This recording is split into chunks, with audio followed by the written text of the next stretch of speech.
ప్రస్తుతం మనతో పాటు కుప్పల ఈశ్వర్ గారు ఉన్నారు, మాజీ మంత్రివర్యులు. ఈశ్వర్ గారు చెప్పండి, అంటే దళిత బంధు చెప్పడం అనేది జరిగింది కదా, ఈ రోజు మన సోదరులు ఏమంటున్నారు? దళిత సోదరులకు ఇది అన్యాయం చేసినట్ట ఏమనుకోవచ్చు అసలు? అంటే ఇప్పటి వరకు ఈ 20 నెలల కాలంలో వాళ్ళు చేవెళ్ళ డిక్లరేషన్ లో ఏదైతే ఎస్సీ ఎస్టీ డిక్లరేషన్ చేసి 15 హామీలు ఇచ్చిండ్రో, అందులో అంబేద్కర్ అభయాస్తం కూడా 12 లక్షల రూపాయలు ఇచ్చి మేము దళిత వర్గాలను ఆదుకుంటామని చాలా గొప్పగా చెప్పినప్పుడు ఓట్ల కోసమే. ఎలక్షన్ అయిపోయింది కదా, అధికారంలో వచ్చింది కదా, 20 months అయింది. కనీసం ఇప్పటి వరకు ఒక దాని మీద రివ్యూ కానీ, అయ్యో మేము హామీ ఇచ్చినాం కదా దీన్ని అమలు చేయాలి అనే సోయి కూడా ముఖ్యమంత్రి కానీ ప్రభుత్వానికి కానీ మంత్రివర్గంలో ఉన్నటువంటి ఎవరికి కూడా కనబడతలేదు. వాళ్ళు ఇస్తారనే నమ్మకం ఎక్కడిది? అది ఇవ్వకపోగా గతంలో కేసీఆర్ గారు దళిత బంధు ద్వారా ఎంపిక చేసినటువంటి వాళ్ళకు కూడా డబ్బులు రావాల్సి ఉంది. అప్పుడు కలెక్టర్ అకౌంట్లకు డబ్బులు పోయినాయి, అవన్నీ విత్డ్రా చేసిండ్రు. వాళ్ళకు కూడా దిక్కులేదు. అంటే చేవెళ్ళ డిక్లరేషన్ లో చాలా విషయాలు చెప్పిండ్రు. ఎస్సీలకు సంబంధించినటువంటి భూములు రెగ్యులరైజ్ చేస్తామని చెప్పిండ్రు. అదేవిధంగా విద్యా విషయంగా కూడా వాళ్ళు చెప్పిన తర్వాత సబ్ క్యాస్ట్లకు అన్నిటికీ ఒక కార్పొరేషన్ ఏర్పాటు చేసి 750 కోట్ల రూపాయల నిధి కేటాయిస్తామని చెప్పి ఏ ఒక్కటి కూడా దిక్కులేదు. మేమనేది ఏంటంటే ఎస్సీలను ఆనాటి నుంచి ఈనాటి వరకు కూడా ఓటు బ్యాంకుగా భావించి అవసరం వచ్చినప్పుడు హామీలు ఇచ్చి తప్పుకోవడం అనేది కాంగ్రెస్ పార్టీకి నాటి నుంచి వస్తున్నటువంటి సాంప్రదాయమే. సార్, ఇప్పుడు చూసుకున్నట్టయితే ఇదే దళిత వర్గానికి సంబంధించి ముగ్గురు మంత్రులు ఉన్నారు కదా సార్, మరి అంటే డిప్యూటీ సీఎం కూడా ఉన్నారు, మరి వాళ్ళు ఏం చెప్పట్లేదా? వాళ్ళని కలిసే ప్రయత్నం చేయలేరా?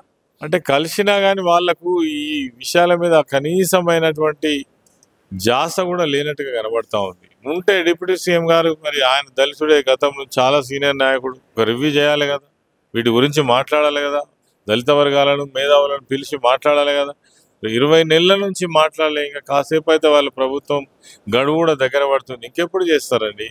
అదేవిధంగా సోషల్ వెల్ఫేర్ మినిస్టర్ కావచ్చు, మంత్రివర్గంలో ఉన్నటువంటి ఎస్సీ మంత్రులు కావచ్చు, ఎవరైనా కావచ్చు, మరి దీనిపైన మాత్రం వాళ్ళకు జాస ఉన్నట్టు కనబడతలేరు. పచ్చి మోసం దగ. మళ్ళొక్కసారి వచ్చి జూబ్లీస్ ఎలక్షన్ లో కూడా ఎస్సీలను మళ్ళీ బొబ్బ పెట్టేటువంటి ప్రయత్నం చేస్తున్నాం. అందుకే ఈ సందర్భంగా మేము కోరేది ఏంటంటే, ఇది ఒక అవకాశం.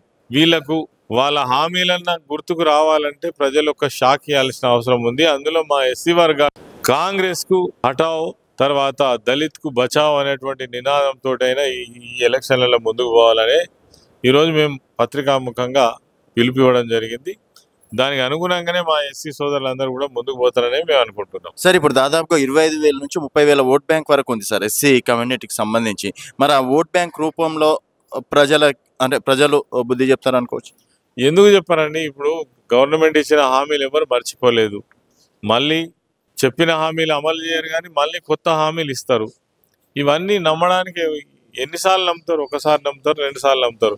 కానీ జూబ్లీ సెలక్షన్లో మాత్రం ఖచ్చితంగా వాళ్ళు ఎస్సీలు కావచ్చు, ఎస్టీలు కావచ్చు, మైనారిటీలు కావచ్చు, బీసీ వర్గాలు కావచ్చు, ఎట్టి పరిస్థితుల్లో మాత్రం కాంగ్రెస్ పార్టీకి ఓటేస్తారనేటువంటి నమ్మకం లేదు.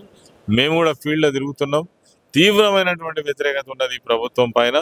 తప్పకుండా జూబ్లీ సెలక్షన్లో అన్ని వర్గాలతోటి ఒక షాక్ మాత్రం కాంగ్రెస్ పార్టీకి తగలబోతా ఉంది. దళిత డిక్లరేషన్ ఒక్క స్టెప్ అన్న ముందరికి కదిలిందా సార్? చివరిలో దాదాపు కదలేదనే కదా ఇప్పటి వరకు ఆలోచన కూడా జరగలేదు అంటున్నాం కదా. అందుకే ఎందుకు వేయాలి కాంగ్రెస్ పార్టీకి ఓటు అనేది ఇలా దళిత వర్గాలు ప్రశ్నించాల్సినటువంటి అవసరం ఉన్నది. అండ్ సార్, మీరు జనాల లోపల ఉంటున్నారు కదా, జూబ్లీస్ లో ఏ విధంగా ఉంది సార్ గ్రౌండ్? చాలా బాగున్నది. తీవ్రమైన వ్యతిరేకత ఉన్నది. ఏ వర్గం కూడా సంతోషంగా లేరు. ఏ వర్గానికి ఇచ్చినటువంటి హామీని కూడా నిలబెట్టుకోలేదు అనేటువంటిది ఆ అసంతృప్తితోటే ఉన్నారు. ఖచ్చితంగా జూబ్లీ సెలక్షన్ లో కాంగ్రెస్ పార్టీకి తగిన గుణపాఠం జరుగుతుంది.